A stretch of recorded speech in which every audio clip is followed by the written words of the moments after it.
हमारी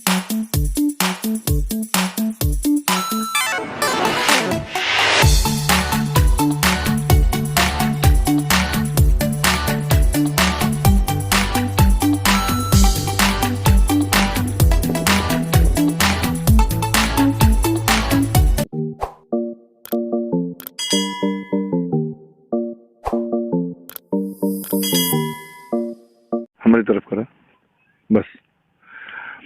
नमस्कार किसान भाइयों, मैं जयप्रकाश सिंह आपके देसी खेती जुगाड़ चैनल में आप सभी का हार्दिक स्वागत और अभिनंदन करते हैं। किसान भाइयों, हम लोग जो हमारे किसान भाई हैं खेती तो जरूर कर रहे हैं, लेकिन बेसल डोज में हमारा ऑर्गेनिक खाद क्या पड़ना चाहिए जिससे कि हमारा अच्छा प्रोडक्ट मिले। क्योंकि ये हम सब जानते हैं कि जो भी रासायनिक खाद इस्तेमाल करते हैं, जैसे कि मैं आज जहां आया हूं यहाँ पे इन्होंने रासायनिक खाद भी बीच में इस्तेमाल की है और जैविक भी किया है, जैविक काफी किया है, लेकिन रासायनिक इस्तेमाल करने का इनका जो नुकसान हुआ है वो आप किसान भाई हमारे आज बताएंगे कि उनका नुकसान क्या हुआ है। जो हमारे जमीन का कार्बन पदार्थ है वो खत्म होता चला जाता है। तो अगर जो हम फल लेते हैं किसी भी, चाहे शिमला मिर्च हो, चाहे टमाटर हो, चाहे जो भी हो, अगर ऑर्गेनिक जो कार्बन है वो हमारे जमीन में नहीं होगा तो आप फसल अच्छी नहीं ले पाएंगे।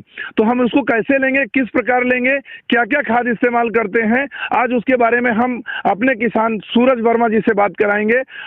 पेश है उनसे बातचीत के कुछ अंश।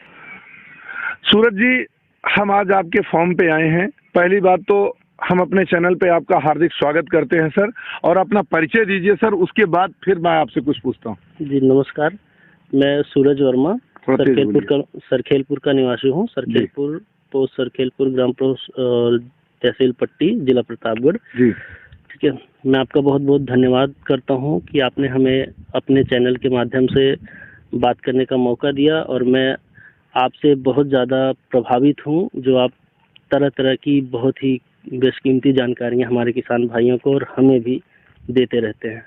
जी सूरज जी, ये तो मेरे चैनल का फंडा है, ये मेरा अपना सिद्धांत है कि हम अपने किसान भाइयों को अगर अर्श से फर्श, जो एक कहावत कही गई फर्श से अर्श पे लाना, तो फर्श से अर्श पे लाने वाली जो है बहुत अच्छी सोच मैंने बनाई है। अगर हो सकता है कि मैं आपको कुछ सिखा सकूं, कुछ बता सकूं, ये मेरा सौभाग्य है, और कुछ आपसे सीखता हूं, कुछ अगले से सीखता हूं, यही मैं डिस्ट्रीब्यूट करता हूं अपने चैनल के थ्रू। तो आज मैं आपसे बात करने आया हूं सूरज जी की, जैसे पोल्ट्री फार्म की जो खाद होती है आप उसको यूज करते हैं, यूज करने के बाद में उसका आपने क्या प्रतिफल देखा और उसमें क्या क्या मिलता है, आप पहले बताइए, फिर मैं बताता हूँ कि उसमें क्या मिलता है।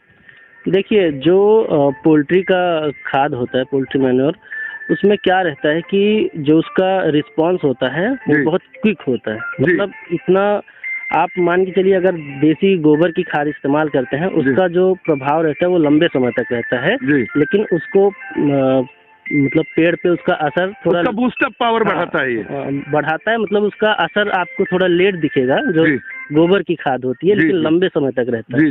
जबकि मुर्गी का जो वीट होता है ये तुरंत उठाता है, लेकिन कम समय के लिए रहता है इसका। तो अगर आप तुरंत बहुत कम समय में देखना चाहते हैं ग्रोथ, तो ये मुर्गी की जो खाद है वो सबसे अच्छा। मतलब जो हम पौधा लगाते हैं आमतौर पे, अगर हमको 2.5 महीने में फल मिलने वाला है तो इससे 1.5 से 2 महीने के अंदर फल मिल जाता है। लेकिन फिर भी इसकी जो खाद होती है, अगर आप वैज्ञानिक तरीके से, जो वैज्ञानिक हमको सलाह देते हैं कि इसको किस तरीके से यूज करना चाहिए, अगर उससे आप करते हैं तो उसका तरीका भी मैं डालूंगा अगले वीडियो में, मैं उसका वीडियो बनाऊंगा कि हम मुर्गी की खाद को अगर इस्तेमाल करें तो लंबे समय तक हमारे को बूस्टअप कैसे देता है, हमारी फसल को बूस्टअप कैसे देता है।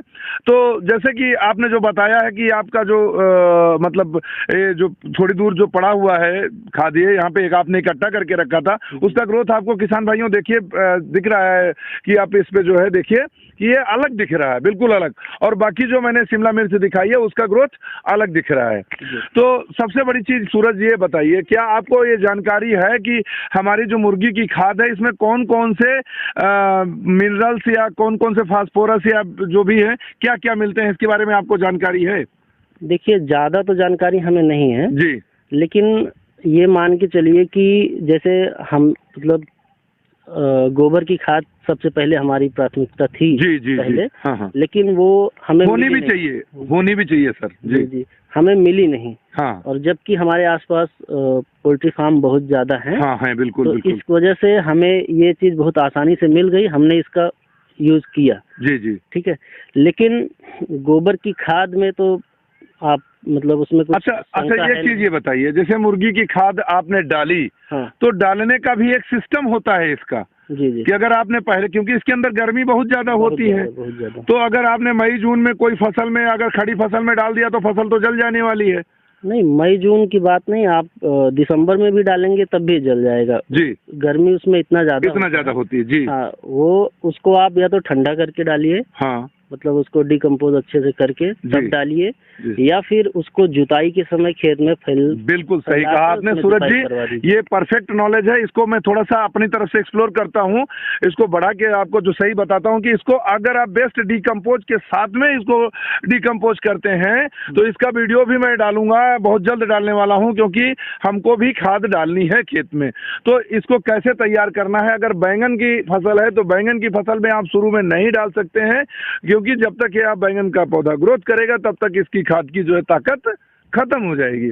तो इसलिए मुर्गी की खाद, जो पोल्ट्री फार्म की खाद होती है किसान भाइयों, इसको अगर उपयोग करना है, आप अगर हमने मान लीजिए वीडियो नहीं डाल पाए हैं, नहीं अभी समय नहीं मिल पाया मुझे डालने के लिए, तो आप मुझे कॉल करके भी पूछ सकते हैं। मैं हर फसल के बारे में बताऊंगा कि कहाँ पे कब कैसे इसको डाला जाता है। मेरा नंबर सुलभ है। पहली बात मैं बता दूं कि मैं किसान हूं, मैं यूट्यूबर बाद में हूं, पहले किसान हूं मैं। तो मैं आपकी मदद के लिए तैयार खड़ा हूं। जब भी आपको जरूरत हो आप फोन करिए, मेरे किसान भाई मुझको फोन करते हैं, 100 से 200 400 फोन जो भी आता है मेरे पास फोन। अगर कभी मैं नहीं उठा पाता हूं तो मैं कॉल बैक करता हूं। किसान भाइयों, आपकी मदद करना मेरा पहला धर्म है। पहली बात मैं क्योंकि मैं फौजी हूं, और फौजी आदमी अपनी देश की सेवा चाहे घर पे रह के करे चाहे बॉर्डर पे रह के करे, ये मेरा धर्म है। चलिए, आप सूरज जी से मैं कुछ और पूछता हूं। सूरज जी ये बताइए कि जैसे आपने खाद लिया इसको, तो आपने डायरेक्ट डाला था या इसको डिकम्पोज किया था? जैसे शिमला मिर्च में मैंने इस्तेमाल किया था तो हाँ, तो ठंडी का मौसम था। जी, ठंडी का मौसम था, तो पहले हमने खेत में ट्राली से जगह जगह पे गिरा दिया, इसको छीट दिया। नहीं, पहले तो एक जगह हमने डायरेक्ट ट्राली से पलटवा दिया जी। फिर उसके बाद लेबर करके हमने एक एक तसला जो होता है जी, थोड़े थोड़े जगह पे रखवाना चालू किया जी। फिर उसको खेत में पूरा फैला के फिर हमने सिंचाई किया एक बार जी।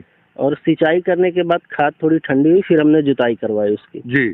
उसके बाद हमने अच्छा, कितने दिन में ठंडी हो जाती है? अगर जैसे मान लीजिए पानी डाल दिया, तो पानी डालने के कहते हैं 48 घंटे 72 घंटे तक अगर आप पैर डालोगे तो वो भी जल जाएगा। कहाँ तक सच्चाई है? नहीं, आप 48 घंटे बहुत हो गया। अब उसमें निर्भर करता है पानी की मात्रा कितनी है जी, और वो नीचे तक गया कि नहीं गया। हाँ। अगर खाद पूरी तरह से गीली हो गई है जी, तो अब आप मान के चलिए वो ठंडी हो चुकी है, अगर पूरी तरह से गीली हो गई है तो। अच्छा। हाँ, तो उसके बाद आपने जब नमी खत्म हो गई, नमी मतलब थोड़ी रह गई, तो आपने जुताई करवा दिया, वो मिला दिया, तो फिर सिंचाई किया आपने? नहीं, सिंचाई हमने जुताई से पहले करवाया था।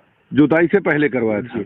तो जुताई करने के बाद आपने सीधा मेल्चिंग बेड बनाया, मेल्चिंग डाला और पौधे लगा दिए, कोई प्रॉब्लम नहीं हुई। किसान भाइयों देखिए, जैसे कि सूरज जी ने बताया आपको कि आप कितने समय में, मतलब 15 दिन के अंतराल पे भी आप फसल लगा सकते हो। तो ये चीज है, डिकम्पोज होना बहुत जरूरी होता है फसल के लिए।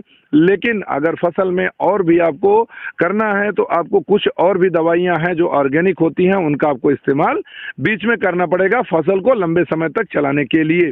तो ये किसान भाई ध्यान दीजिए, अगर आपको जो भी चाहिए आप मुझसे पूछ सकते हैं। अगर वीडियो अच्छी लगती है आपको तो लाइक करें, सब्सक्राइब करें, शेयर करें। जो हमारे पहले व्यूअर्स, जो नए व्यूअर्स आए हुए हैं, वो कृपया चैनल को लाइक सब्सक्राइब जरूर कर लें। मैं ऐसी ही कई जानकारियां आपको देता रहूंगा। आप कमेंट पे लिखिए, जिस वीडियो की जरूरत हो मैं करके वीडियो किसान के पास, जो हमारे किसान नजदीक होंगे, जो वैसी जो आपने लिखा है उस खेती करते होंगे, तो मैं उनसे और अपनी खुद की भी जानकारी आपको शेयर करूंगा। और आपको ये बता दूं कि मैं सारी जानकारी पहले खुद इकट्ठा करता हूं, तब मैं किसान के पास आता हूं।